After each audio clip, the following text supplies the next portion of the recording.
Hey, 5th and 6th grade leaders. This weekend we continue our big idea of knowledge.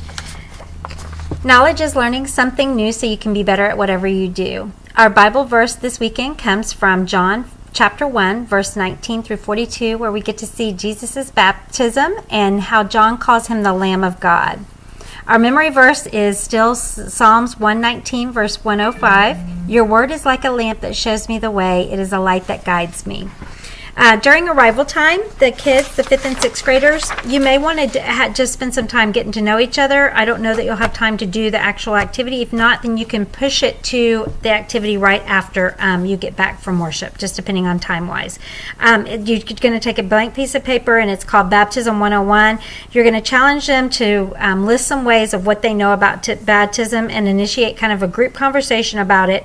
And it could be a way specific to our church, like have you seen baptism celebrations and the baptism bashes we've had, and who's been baptized and what do you think about it, or just kind of spur some conversation. Then they're going to come to large group for worship and the Bible story this week, and then they'll go back, and their first activity is called Oil and Water.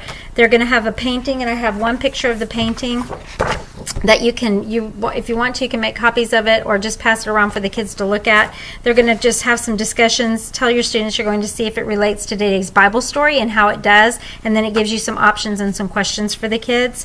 And then the second activity is called Fill in the Memory Verse. I just want you to take some time to review the memory verse and really come up with some of your own questions on how to dig a little bit deeper on ways that the kids can use God as a lamp, and what does that mean to have him as a light.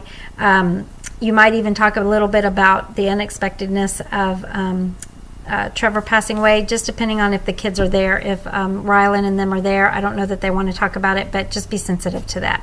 All right, pro tips, just make sure you arrive early. Huddle up time is at 8:40 for first service, so we can pray together, pray over the kids. Second service is 10:10. We haven't done a good job of being able to huddle up together, and I really want to do that so we can pray for the kids. It's been a hard week around here. Just continue to pray for the Pearsons and the Allreds. Trevor Pearson's funeral is tomorrow at 4:33. I will not be able to be there. I have a VBS national convention that I've been booked for a while, so I won't be able to be there, but it's going to be super important that we come alongside the families. After all the family has gone, we need to come alongside and minister to Jessica and to Shauna, and we're going to set up some things like meals and just some intentionality to be able to love on them. All right, thanks so much, and I will see you at Huddle Up Time on Sunday. Have a good night.